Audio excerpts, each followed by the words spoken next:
Hello అందరికీ, నేను రమ్య. ఇది సాటర్డే మినీ బ్లాగ్ అనమాట. మీతో షేర్ చేసుకోవాలనిపిస్తుంది. సో ఇదేంటంటే సాటర్డే మార్నింగ్ పూజ అయిపోయిన తర్వాత నేను ఏం వంట చేశాను, ఎలా ఉంటుంది మా ఇంట్లో అనేది చిన్న వీడియో. సో ఫస్ట్ అయితే నేను అన్నీ రెడీ చేసి ఇచ్చేసాను. మా హస్బెండ్ అయితే చక్కగా పూజ చేసేసారనమాట. అప్పుడప్పుడు మా హస్బెండ్ చేత కూడా పూజ చేపిస్తూ ఉంటాను, అంటే ఇద్దరు కూడా చేస్తే బాగుంటుంది కదా అనేసి. సో ఇప్పుడైతే మా వాడు ఏం చేస్తావు ఈరోజు అని అలా అడుగుతూ ఉన్నాడు అనమాట. ఈరోజు సాటర్డే చక్కగా పూజ అయిపోయింది. గుడి ఈరోజు సాటర్డే స్పెషల్ ఏంట్రా? ఈరోజా చెక్క పులిహోర చేసుకుని బంగాళదుంప కుర్మా చేద్దాం అనుకుంటున్నాను రా.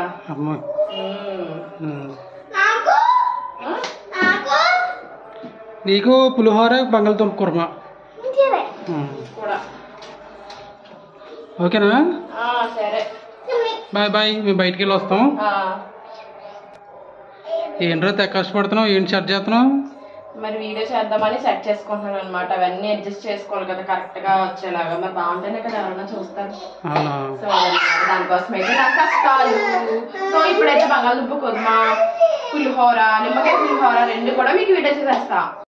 సో మీకు చెప్పినట్టుగా అయితే బంగాళదుంప కుర్మా, పులిహోర అయితే మీకు చూపించేస్తాను. సాటర్డే సండే వచ్చింది అంటే సాటర్డే అంటే పులిహోర, సండే అంటే బిర్యానీ. ఇది నేను చిన్నప్పటి నుంచి వింటూ వస్తున్నాను, అలానే చేస్తూ వస్తున్నాను అనమాట.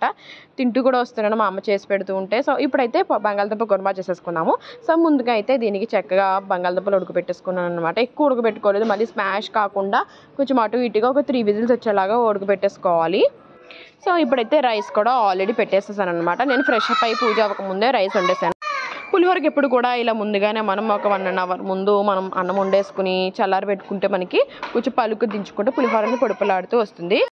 ఇప్పుడు పులిహోర కోసం అయితే నేనైతే 4 నిమ్మకాయల రసం తీసుకుని అందులో ఒక 2 స్పూన్స్ షుగర్, కొంచెం సాల్ట్ మనం ఎంత వేసుకుంటే అంత అది వేసేసుకుని ఇలాగా నిమ్మకాయ రసంలో వేసుకున్నాను అనమాట. ఇలా వేసుకోవటం వల్ల, షుగర్ కూడా వేసుకోవటం వల్ల పులిహోర టేస్ట్ అనేది చాలా బాగుంటుంది. ఆల్రెడీ నేను చాలా వీడియోస్లో చెప్పేశాను. సో ఎవరైనా అయితే ఇప్పటికు నా వీడియోస్ చూడట్లేదో వాళ్ళ కోసం మళ్ళీ ఇలా అయితే చెప్తున్నాను అనమాట. మళ్ళీ చెప్తున్నాను అనుకోకండి. ఒక్కసారి షుగర్ వేసి ట్రై చేయండి, చాలా బాగుంటుంది. ముందైతే ఇలా వైట్ రైస్లోనే నిమ్మకాయ, షుగర్, సాల్ట్ ఉంది కదా, ఆ రసం మొత్తం కలిపేసుకుంటే రైస్కి బాగా పడుతుంది అనమాట. ఇప్పుడు ఇందులో మనం తాలింపు రెడీ చేసుకుందాము. సో ఇందులో ఏంటి ఫస్ట్ నేనైతే వేరుశనగ గుళ్ళు ఫస్ట్ ఫ్రై చేసి తీసేస్తాను. ఇలా ఫ్రై చేసి తీసుకోవడం వల్ల మనం తినేటప్పుడు కూడా కొంచెం క్రిస్పీగా కరకరలాడుతూ ఉంటాయి అనమాట వేరుశనగ గుళ్ళు. దానికోసము తర్వాత మనం తెలుసు కదా శనగపప్పు, పచ్చిశనగపప్పు, పెసరపప్పు, జీలకర్ర, ఆవాలు, కరివేపాకు, పచ్చిమిరపకాయలు, ఎండుమిరపకాయలు ఇవన్నీ వేసేసుకొని చక్కగా తాలింపు వేసేసుకోవటమే. అన్నట్టు మర్చిపోయాను, నేను ఈ పులిహోర ఎక్కడ నేర్చుకున్నాను అని అంటే మా డాడీ దగ్గర నేర్చుకున్నాను. సో మా డాడీ చేసిన పులిహోర అంటే చాలా ఇష్టం.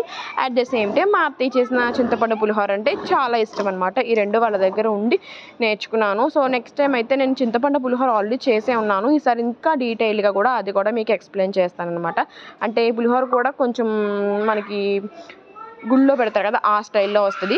సో ఇప్పుడైతే అన్నీ బాగా ఫ్రై అయిపోయిన తర్వాత కొంచెం పసుపు, కొంచెం కరివేపాకు వేసేసుకోండి. కరివేపాకు అంతగా ఫ్రెష్గా లేదు ఏమనుకోకండి, మీ దగ్గర ఫ్రెష్ కరివేపాకు ఉంటే వేసుకోండి, ఇంకా చాలా బాగుంటుంది. సో ఇప్పుడు తాలింపునంతా కూడా ఇందులో కలిపేసేసుకుంటే మనకి నిమ్మకాయ పులిహోర అయితే రెడీ అయిపోతుంది అనమాట. బాగా కలిపేసుకోవాలి. అసలు ఫస్ట్ ఆ నిమ్మకాయ రసం ఉంది చూసారా, అప్పుడు కలుపుతున్నప్పుడే రైస్లో స్మెల్ వస్తుంది. మరి అప్పుడే నోట్లో వాటర్ వచ్చేస్తాయి అనమాట. ఇంక ఈ తాలింపు వేసిన తర్వాత ఇంకా అసలు ఆగలేము. ఇప్పుడు ఈ వేడివేడి పులిహోరలో మనం ఫ్రై చేసి పెట్టుకున్న వేరుశనగ గుళ్ళు, అంటే పల్లీలు అంటారు కదా చాలా చోట్ల, ఇవి అలా ఫ్రై చేసుకుని వేసుకుంటే సూపర్ ఉంటుంది అనమాట. నాకైతే ఈ ఎండలో ఎవరు అడిగినా, అంటే ఇంట్లో వాళ్ళు అడిగితే ఇంక చేయలేం కదా, సో ఇంక ఈ టైంలో కూడా నేను చాలా ఇంట్రెస్ట్గా అయితే చేసేసాను. సో ఇప్పుడు ఈ చెమటలు ఇంత నార్మల్గా ఉండదు అసలు. కాకపోతే ఎట్టకెళ్ళకి పులిహోర కంప్లీట్ చేసేస్తా. చూసారు కదా ఎంత ఈజీగా అయిపోయింది. ఇప్పుడు అలానే బంగాళదుంప కుర్మా కూడా చేసేద్దాము. చూసారు కదా, ఫస్ట్ అయితే ఆయిల్ వేసేసుకుని పచ్చిమిరపకాయలు, ఉల్లిపాయలు వేసుకుని బాగా ఫ్రై అయిపోవడానికి కొంచెం కళ్ళుప్పు కూడా యాడ్ చేసేసుకుంటున్నాను. చాలా ఈజీ ప్రాసెస్ అండి. నా వంటలన్నీ కూడా చాలా ఈజీగానే ఉంటాయి. కాకపోతే మనం ఏదైతే ఇష్టపడి అనుకుంటామో అది మనం నిజంగా ఇంట్రెస్ట్గానే చేసుకుంటాం కదా. నాకు కూడా బంగాళదుంప కుర్మా, పులిహోర అంటే ఆల్ టైమ్ ఫేవరెట్ అనమాట. సో అందుకనేసి అది చాలా ఇంట్రెస్ట్గా చేసుకుంటాను. కొన్ని ఐటమ్స్ ఉంటాయి, సో అవి ఎవరు చెప్పినా చెప్పకపోయినా ఏది ఎక్కువ తక్కువ కాకుండా చాలా బుర్రపెట్టి చేసుకుంటాను అనమాట. ఇప్పుడైతే ఇందులో కొంచెం అల్లం పేస్ట్ కూడా యాడ్ చేసేసాను, మసాలా కాబట్టి. సో ఇప్పుడు ఇందులో కొంచెం మనం పెట్టుకున్న బంగాళదుంప ముక్కలు కూడా వేసేసుకుని కొంచెం బాగా కలిపేసుకుని కొంచెం పసుపు కూడా యాడ్ చేసేసుకుని ఇదైతే సాటర్డే మార్నింగ్ అనమాట వీడియో బ్లాగ్. ఇది ఏ సండే బయటికి వెళ్ళాము. సో ఎక్కడికి వెళ్ళాము ఏంటి అనేది కూడా నేను మీకు చాలా చోట్ల తిరిగాము. సో అదంతా కూడా మీకు ఫుల్ బ్లాగ్ చేసి పెట్టేస్తాను. సో బ్లాగ్ చేయడానికి అయితే నాకు ఒక రోజు టైం పడుతుంది, ఎందుకంటే పిల్లలతో వాయిస్ ఓవర్ వాళ్ళు ఎడిటింగ్ చేసుకోవాలి కాబట్టి. చూసారు కదా, చక్కగా మగ్గిపోవడానికి ఒక 2 minutes మనం ఇలా మూత పెట్టేసుకుంటే కారం వేసిన తర్వాత, కారం ఎక్కువ వేయలేదు, పిల్లలు తింటారేమో మళ్ళీ ఘాట్ ఎక్కువ అయిపోతే తినలేరు కదా అనేసి కొంచెం తక్కువ వేసిన, అంతే కొంచెం వైట్గా కనిపిస్తుంది, కలర్ఫుల్గా లేకుండా. ఏమీ అనుకోకండి, మీరు కారం ఎక్కువ తినే. అరే అప్పుడే బయటికి వెళ్ళి వస్తాం, వంట అయిపోయిందా? అయిపోతుంది. చెప్పడానికి ఈజీయా? అయిపోయిందా అని అడుగుతున్నావే, ఎంత కష్టమో నీకేం తెలుసు? వంటగదిలో ఇక్కడ ఎండలో, ఇక్కడ వంటగదిలో ఈ చెమట్లో ఉంటే అప్పుడు తెలుస్తుంది నీకు. ఎందుకు తమ్మన్నా ఏంటి తెచ్చావా? తెచ్చాను చూడు, బంగాళదుంప కుర్మా కూడా రెడీ అయిపోయింది. లాస్ట్ లో గరం మసాలా వేసేస్తే సూపర్. ఈ రోజు నువ్వు అడిగిన రెసిపీ నేను చేసి పెట్టా, కానీ నేను తెమ్మన్నా నువ్వు తెచ్చావా లేదా? తెచ్చాను, కానీ పులిహోర ఏది? పులిహోర పక్కన ఉంది, ఇదిగో. మనకి వేరుశనగలు ఇలా కరకలాడితే ఇష్టం కదా, అందుకని ఫ్రై చేసి లాస్ట్ ఇలా చల్లాను అనమాట. అవునా? బాగా వచ్చింది పుల్లగా. సరే మ్యాంగోస్ అడిగావు కదా, చూపిస్తాను. Mangoes, wow! ఎన్నిసార్లు తిన్నా తక్కువ అనిపిస్తుంది, ఏంటో తెలియదు. ఈ సీజన్ అంతా మ్యాంగోస్ తినమే. ఎంత అనుకున్నావు కాస్ట్ అవి? చెప్పు. డజన్ 300. నువ్వు ఎందుకు చెప్తాను, నేను గెస్ట్ చేస్తాను కదా. సర్లే, బాగున్నాయిరా, మంచిగా స్మెల్ వస్తుంది. బయలుపల్లే కదా. ఇంకేంటి, ఎల్లుల్లిపాయలు, గుడ్లు, పిల్లలకి స్నాక్స్ అన్నీ వచ్చాయి. ఎందుకు సాయంత్రం బీచ్ ఏం ప్లాన్ చేసి వెళ్ళమద్దా? సాయంత్రం పార్క్ వెళ్ళడమే. సరే చూద్దాంలే.